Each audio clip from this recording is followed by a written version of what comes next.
You always need to be out there selling. Like, you cannot stop, and you have to really value doing that. If you are one who sees it as a necessary evil, probably entrepreneurship long-term is not a great fit for you. Hi, Brianna. Super excited to have you join me for this episode of Coffee with Closers. Thank you, Samuel. I'm very excited to be here. Most certainly. Well, every entrepreneur has some interesting story of how they become entrepreneurs, right? They go through some sort of a pivotal moment in their life and decides to go start something. I was looking over your career journey on your LinkedIn. I saw you worked at some corporate jobs at GE, worked at Motorola and a lot of other organizations. And then you decided to start this consulting company and you've been at it for 20 some years. So I'm sure there's some really interesting stories behind how you got started. So can you share with our audience a little bit about your journey? Happy to. It's interesting. My journey is very much an accidental one. I didn't intentionally set out to become an entrepreneur. Although I think a key piece of the story is that I come from an entrepreneurial family. And that has important relevance that I'll come back to in a second. But just to kind of lay the groundwork here. So I was working at Daytex Omeda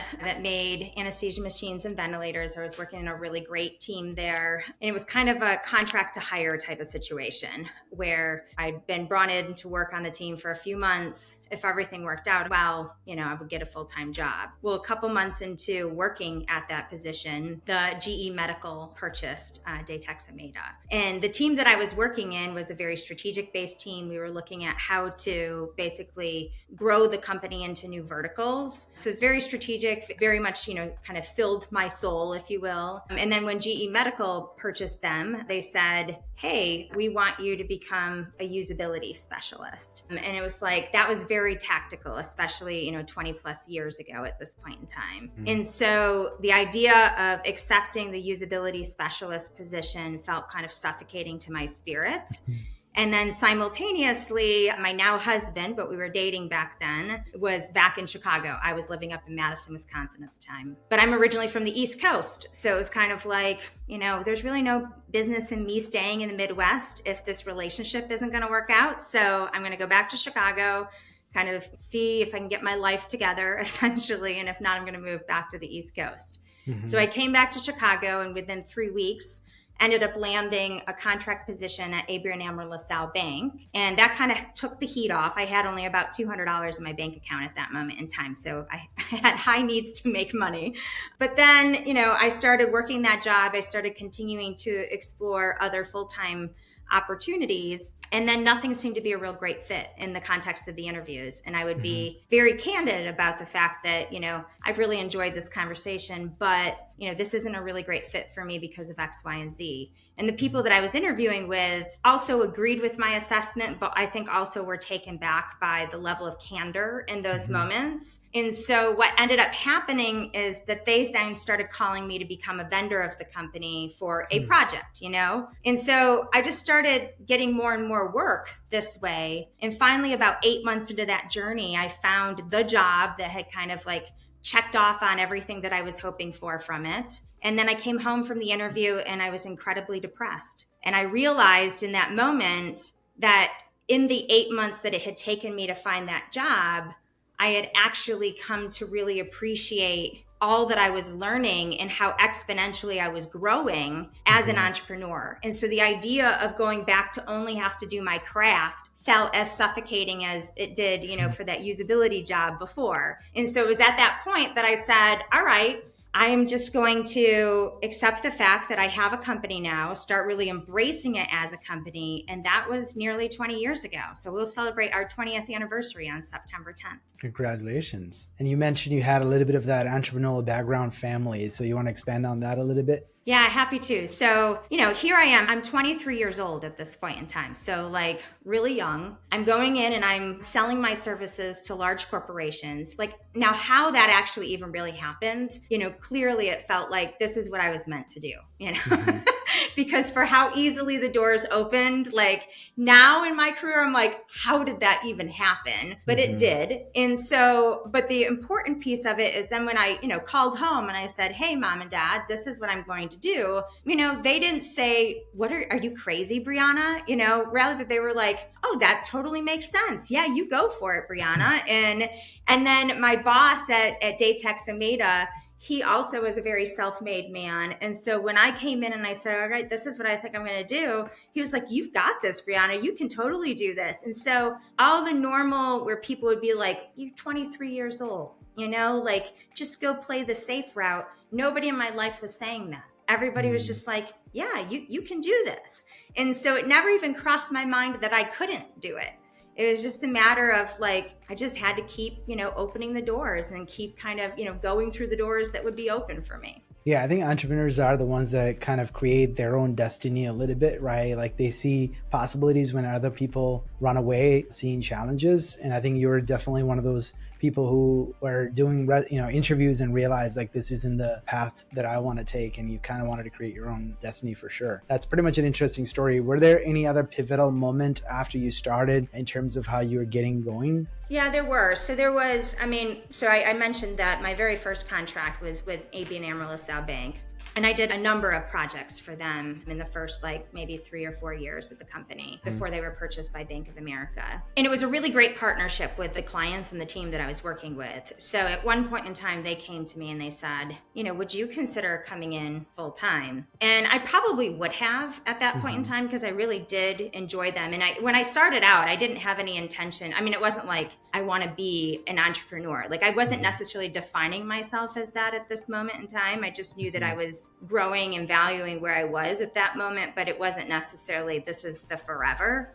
And I ultimately said no to that opportunity, largely because I don't know if I was married at that point in time or not, but I was in that stage, and that meant that we were going to be spending some time in Brazil. And so I knew that that was going to be coming down the pike, and that I still wanted to have the flexibility to be making money while we were living in Brazil. So I ultimately said no, just from a lifestyle perspective. And then I think there was a pivotal moment in terms of just thinking about who are my clients. So when I first started out, I would partner with some other practitioners to do work. I was getting direct work with larger corporations, largely initially fueled through that, search for a job that I mentioned at the beginning. But then it got to the point where, when I was subcontracting with others, I didn't have as much control over my time and the shiftings of schedules and the implications of that to the workload. But as my book of business was growing, I needed to have that level of flexibility and control that,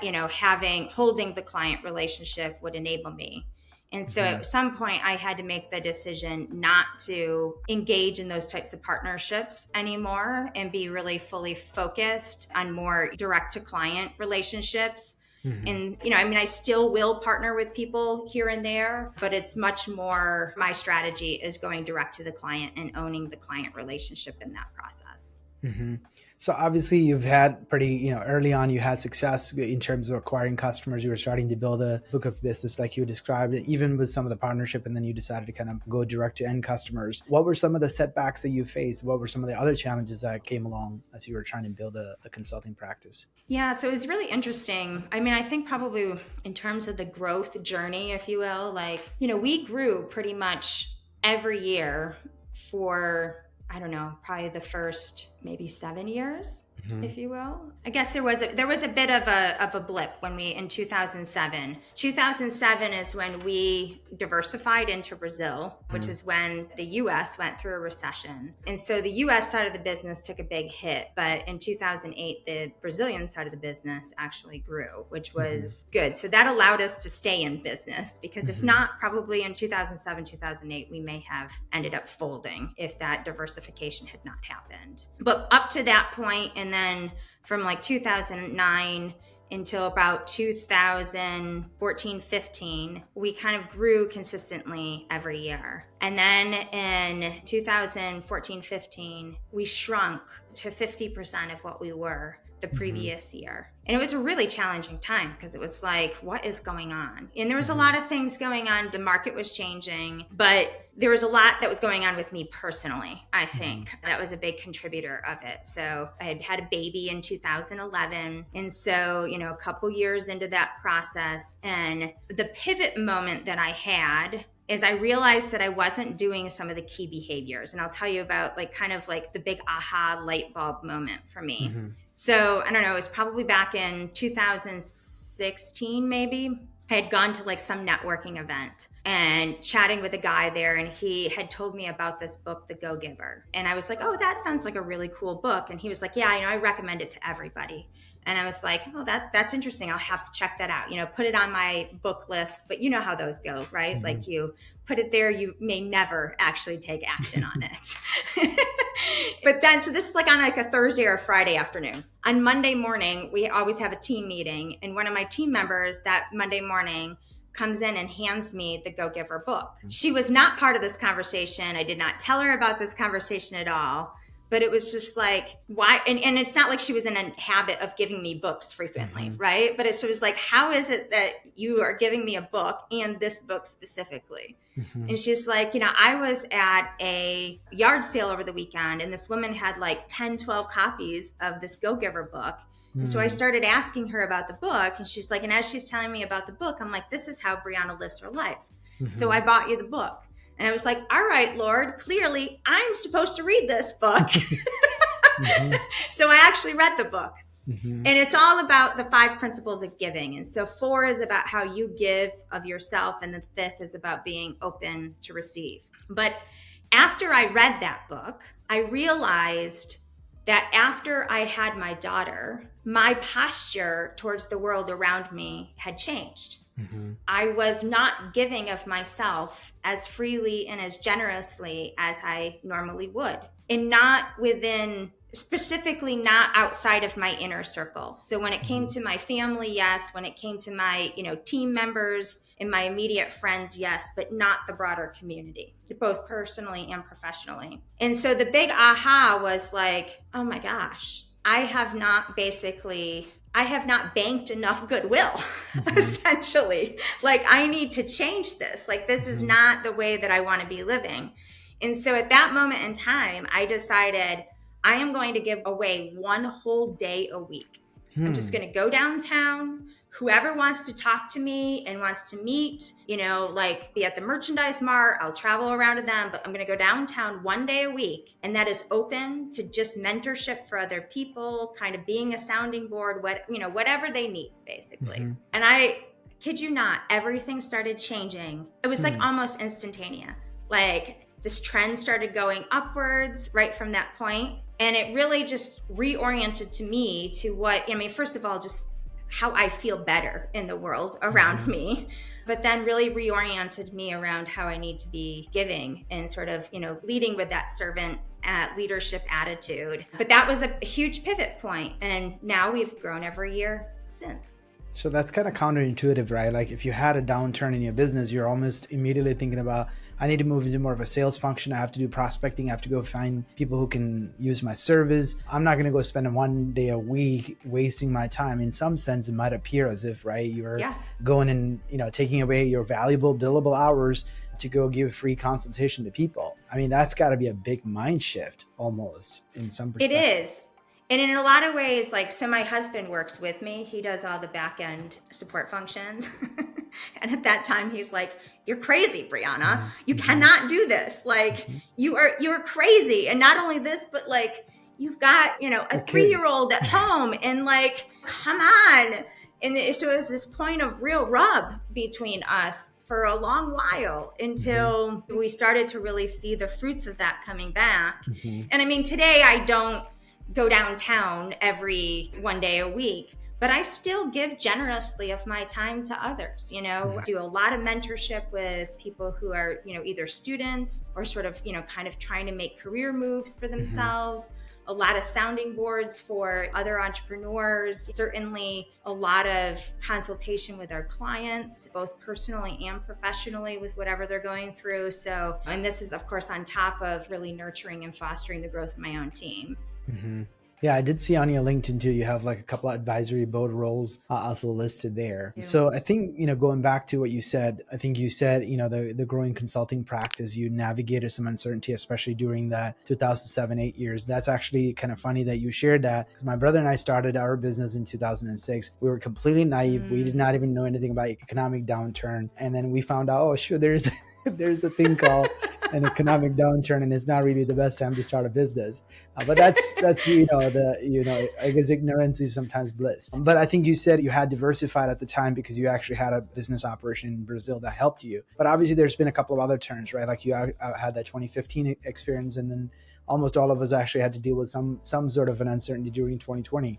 So how have you prepared since then to deal with uncertainty, and how has that helped you during times like COVID and other economic incidents? Yeah. Well, so another thing that happened in that downturn time of 2015, 2016 is I wouldn't say I was a thriving entrepreneur. So like I was successful, I was making good money, I was, making good impact with my clients. But I personally was not necessarily feeling like I was thriving as an individual. I was exhausted all the time. Of course, I had a young child at the same time too. But I was very much leading my business with pushing energy, And so around that same time, and I had been working with various mentors throughout the year for myself. I think I started investing in business mentorship for myself probably about 2010, maybe. But in like around the 2015, 2016 time period, I was like, I'm feeling like I need a change from a business mentorship perspective. And so I found a business mentor who takes a very spiritual, kind of approach to business. And so I started diving into that. And that really then ended up focusing me around, really getting centered and grounded from an inner space to then have more of that outward confidence and, additional sort of capacity, resilience, etc. And so the specific business mentoring program that I'm in is for highly sensitive entrepreneurs. And so basically as a highly sensitive person, which I am, like your nervous system actually takes in stimuli from the outside and processes it very differently than other people. And there's about 20% of the population that's, highly sensitive with sort of this different wiring of a nervous system. And so what that means is that you take on anxiety at a higher rate, sort of like discomfort, like a lot of different things. And so you need to really learn how to process and manage your energy. And so that's what I really started doing in 2016-ish is like really understanding how to manage energy that then, I could not hold on to, either other people's energy that was not positive or sort of the negative energies that I might be creating on my own, but rather I could have them pass through my body and then neutralize them, if you will. So that was really important because then that helped me to kind of create these tools. And then in 2016, I lost my mother, which was it was very sudden. She passed away of a major heart attack. There was some really interesting things that happened to me where, sort of the space between heaven and earth became very, very thin. And with her passing, and that made it become like, wow, what is really heaven all about, and I started to kind of dive a little bit deeper in that. And I always believed in God, but I didn't necessarily have a relationship with God and Jesus. And so I started to kind of dive into that a little bit more. And then, I found a lot of solace and, again, more of that centeredness, more of the, surrender. And then in 2020, I lost my father. And that, again, that was like a turbocharge of, basically connecting with the Lord and then kind of moving back. So all of these things together have kind of brought me to some pretty core practices that I do on a daily basis that really support kind of the resilience despite whatever might be happening, whether it's COVID or, just challenging business season or whatever it may be. Those core practices are pretty extensive for me. Would you mind elaborating on what some of those practices are that has helped you? Yeah, I'm happy to. So, basically every Monday through Friday, every morning, I usually get up somewhere between 5:30, and I spend basically at least an hour journaling. And so usually it starts with, basically giving thanks to God for, a few things that have happened the day before. It's about, asking for guidance or direction on specific things that might be coming up for me in that day. It's about praying for people who are part of my life that I want to lift up in some form or fashion. And then I read a piece of scripture, and then I ask for for God's guidance and how I'm meant to really put that into my day for that day. And then I actually put that guidance that I get into a tracker. And then I come back at the end of the day and I say, what did I do to actually take action on, what guidance I was given that day? And then I end the session asking for basically guidance on where am I meant to spend my time that day. And that's where I sort of get my to-do list for the day. And then that's down to the tactical to-do list, like, basically be on Samuel's podcast today, right? Like get to that to-do list. And so that's how I spend, basically Monday through Friday for the first hour of my day. And then at the end of the week, either on Saturday, usually on Saturday morning, I then sit down and I just kind of do an assessment of the week of like what worked really well that week, what didn't work so well, and then what might I want to change the next week or the next time that comes around. And then I take whatever actions that come out of that do differently section and then operationalize that for future times. Yeah, it seems like you want to fill your jar first before you actually go drain, right? And feed others, right? So I think especially with your heart of wanting to serve, you said earlier, right? You need to be filling yourself up so that you're not operating out of emptiness. And then obviously you talked about a little bit about your faith, and certainly seems like faith has a big impact on your life and then how you obviously run your business. So what are some practical ways that faith has played a big role in how you take care of your employees, take care of your customers, and how you run your business with a high level of integrity? Yeah, so I'm really trying to do life with God, and so what that means is really trying to plug into the moments of tension or frustration, of ick in some form or fashion, right? So, related to that business mentoring that I was talking about, like, once every, 4 to 6 months or sort of, just kind of take stock of growth that has happened. And so in this last quarter, what kind of came through for me at that point in time was kind of, I would have been noting it as sort of like different truths for myself. So one is that when I'm connected, when I feel connected to my community, I feel healthier overall, right? And so that's one of them. This notion that everything happens for a purpose and a reason, even if we don't know it as, those moments of tension and stress are happening. And then the third point being, even in the hardest times, you can still find beauty and magic.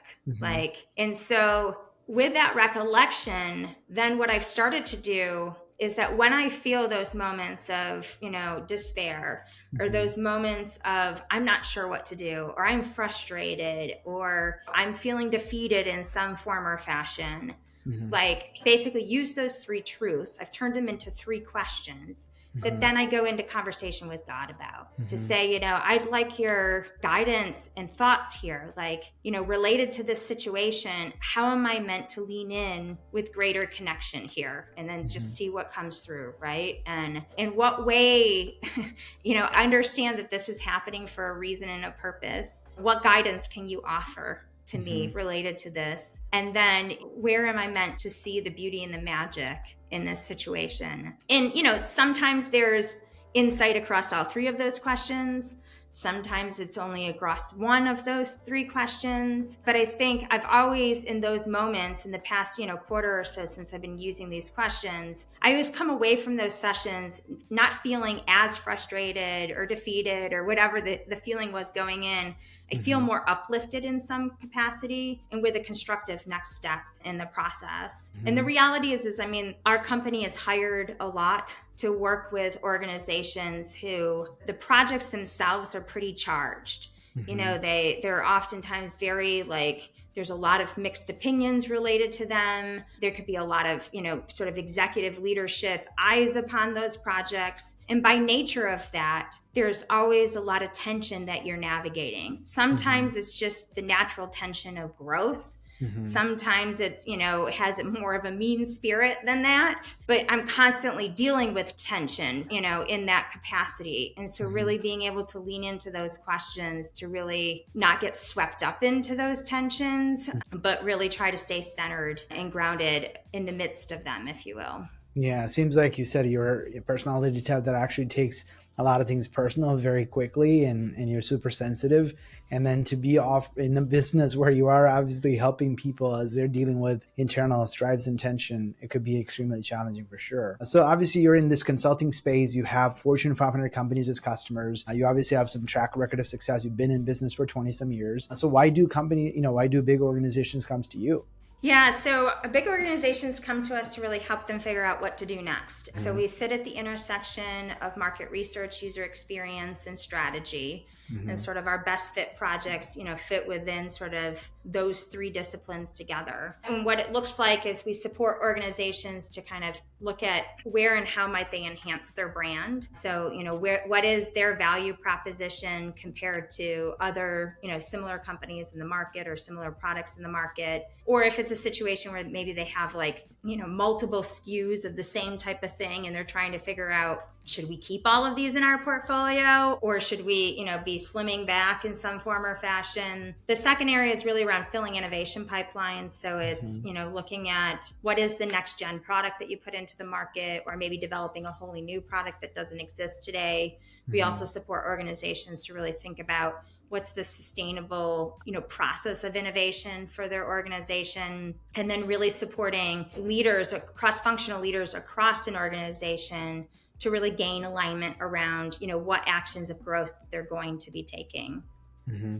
Obviously, entrepreneurs and business leaders are full of ideas and always have crazy things they want to execute on. So when it comes to innovation pipeline, is that always a challenge for big organizations that they just don't have enough innovations happening? Or is it just that there's just too many ideas to go after and crystallizing which ones to focus? It's a little bit of both, actually. So, when you're thinking about innovation, you want to be thinking about managing the innovation continuum. So, you're obviously always looking at kind of what's immediately going to be happening, and that might be more of like an optimization aspect. But then you also want to be looking more further out to, what are some things that are going to stretch the organization beyond kind of what its core competencies are today. So how might you extend into additional adjacencies, or how might you be able to take the equity that you have and even bring it into another whole area that maybe isn't part of your business today. So I think about it like an innovation portfolio. So you have to be managing that full innovation portfolio. And so resource constraints come into play, both from a personnel perspective as well as just like an actual budgetary perspective of what are you going to put your energy towards. But then a big piece of it too is just the personal dynamics underneath that innovation, because everybody wants to transform, but nobody wants to change. Right? But you have to go through the process of change to get to the transformation. And so there's that needing to live through the discomfort that goes through that process. And I think that that's one area where our organization really excels, is really supporting people to go through that. I have a number of clients who have said, Brianna, you have like this ability to sort of give us a hug and a kick at the pants at exactly the same time. So it's kind of like the coach, right? Like sometimes you said you needed that personal coach in terms of growing you as a leader, growing you as an entrepreneur, and they need that external partner that come alongside and actually help them. So obviously any business, especially in the consulting business, is all about client relationships, and obviously just being able to continue to create value and provide that. What are some ways you've been able to do that? Obviously you have some frameworks and things that you've done, but are there some other tangible ways that you've done that? It doesn't matter what the service they may provide, they can actually have much more meaningful relationship to retain customers for the long term. Yeah, I think the biggest thing is really truly living into the value of partnership. There's a lot of organizations who throw around the idea of like, I want to be a partner with you, but don't necessarily put the actions behind that. And I think that that's one of the things that we certainly as an organization strive to do for our clients, but it's also something that they recognize as uniquely different in terms of how we sort of work with them compared to other vendors of a similar like within their organization. One client said to me once, is like, you really collaborate with us. You don't collaborate at us like most other partners that we work with. And so, people talk about, us being an extension to their team, really feeling that, which to me, just that's indicative of what we're trying to create, because a lot of, I think, the value that we provide to, some of our longstanding clients, like we have clients that we've worked with for, 15, 18 years now. Mm-hmm. And so, and, for some of the clients that we might have done, 50 or 60 projects with, like, there's aspects of their business that, because we've touched so many different parts of their business, myself and other members of my team have a whole breadth of understanding of their capabilities. Whereas like different teams that we're working with, they have a much deeper understanding of the vertical that we're operating in at that moment in time, but they may not have awareness of all these other capabilities that they could tap into. And so I think like that level of partnership and sort of understanding across the organization also provides just this really powerful ability to make connections that maybe wouldn't be there otherwise. And I really value when those kind of come to bear in a conversation. Yeah, and obviously as a consulting company, a lot of it is billable hours, and you have to look in terms of like, oh, is that billable? Am I getting compensated for it? So how do you think outside of that sort of a mentality, especially if you're trying to build partnership and not just have that vendor relationship? Well, it goes back to that go-giver philosophy that I was talking about before. So it's about really not getting hung up on the billable hours. Now, I mean, obviously you're not going to get walked all over. So, I mean, you got to feel good about it, but it's really about embracing the go-giver philosophy and how I posture to the world and how my team does, and recognizing that it'll come back at some point, and not being focused on so much the now, but being more focused on the bigger picture. Certainly giving. I think Gary Vee also talks about in his book kind of a similar concept as well. So you're an entrepreneur, especially a female entrepreneur. That's obviously comes with a unique set of challenges. What are some challenges you experienced being a women-owned business and having to, obviously build and grow and be at a level that you are today? What are some challenges you faced specifically from that perspective? It's interesting. I get asked this frequently, and certainly there are definitely challenges. I guess I don't spend a lot of time focused on the challenges. I spend a lot of time focused on what am I just going to do? And I feel like in our world today, a lot of people spend a lot of time in that space of victimization, and I really loathe that. So I'm just like, all right, this is who I am, and this is what I'm going to do. And I have definitely experienced, where people underestimate me because I'm a female, or because I'm blonde, or my voice is high pitched. And I've been in those situations. I've even had people who say, oh, so-and-so told me, like, don't underestimate her. You're going to underestimate her, but don't underestimate her. And I don't like hearing those things, It's like, oh, damn, really? But at the same time, it's like, that's what it is. So I just like, if I walk into a room or I'm in a situation and people are like, and I know that that's the energy that's being projected at me, I sort of tell myself, just give them 10 minutes, then they'll know why you're here. Yeah. I think you reminded me of a session that you and I were together at the GLS. Candelisa Rise actually shared something very similar. When she goes into big meetings with officials, they kind of like, are you in the right room? Because we didn't expect you to be here. So exactly. Someone actually told her to go get a cup of coffee or something. They thought she was like an intern or something. So, but I think she had a very good way of dealing with it. That was very appreciated. So obviously there's a lot of people that listen to, right? Like some of them are on, aspiration to become an entrepreneur, has great ideas, but don't know how to get started. What advice would you give someone like that? Yeah, so I think there's a couple things that I think as an entrepreneur, you've got to figure out if it works for you. So I think as an entrepreneur, your life has a lot more flexibility, but it has a lot less predictability. And so, some people are okay with that and some people aren't, so I don't know about you, Samuel, but it feels like every time I'm about ready to go on vacation, like all this new work comes through the door. It's like my one friend of mine always said, if you're slow in business, just plan a vacation, because 3 days before is when all the leads are going to come through the door. Right. And I think that that's so true, because that's when now it's like, you can't then just go off and be on the beach. You still have to respond to those new leads that are coming in. Whereas, if I was working for somebody else, I'd be like, bye, I'll see you when I get back. Yes. So there's a lot less, predictability from that. But at the same time, from a flexibility standpoint, like when my daughter was born, she had torticollis. So we had to do some really extensive physical therapy when she was real young.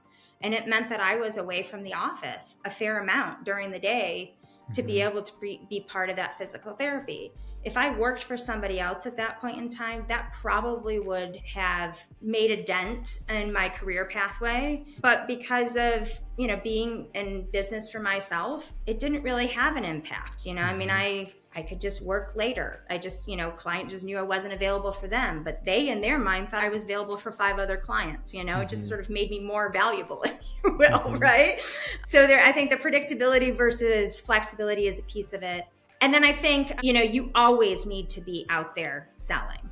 Like you cannot stop, and you have to really value doing that. So some people see it as like the necessary evil. If you are one who sees it as a necessary evil, probably entrepreneurship long-term is not a great fit for you. But if you see it as, because and some people see selling as icky. I see it as serving. I get to serve and support somebody else to achieve and accomplish their goals. And so I'm really excited to engage in those conversations because I want to hear what their challenges are. If we're well suited to support them, great. If not, I might know somebody else who can. But you really have to you have to always be in that mode. And it's challenging when you're first starting out because it's a very different mindset to be like in the outreach mode versus the doing mode. But you can't be in one mode versus the other. Otherwise, you have a ton of peaks and valleys in your business. And it's really hard to sustain it long term. Most certainly. And I think as an entrepreneur, we're always in the prospecting mode for sure. We always see opportunities. So obviously you've been at this business for a long time. You have a lot of life lessons that you learned along the way. Knowing what you know today, what would you tell the younger Brianna? I would tell the younger Brianna, thank goodness you were so young and naive. Because if I were not so young and naive back then, I probably wouldn't have started the business. But now I am so thankful that I have, because I love the reinvention that's possible, like the aspect of continually reinventing yourself, continually reinventing what you offer to your clients, and basically having full control over that. I really value that. And so as an entrepreneur, I'm in full control of when and how I do that. Well, what a great way to end our conversation, Brianna. I really enjoyed our conversation. Thank you for sharing your wisdom with my audience. Oh, thank you so much for having me. It's been just a true joy. Awesome. This episode of Coffee with Closers is brought to you by OneIMS, a leading digital marketing agency helping businesses win new customers. To request a free marketing ROI audit, please visit oneims.com. If you enjoyed this video, please share it. To make sure you never miss an episode, please subscribe.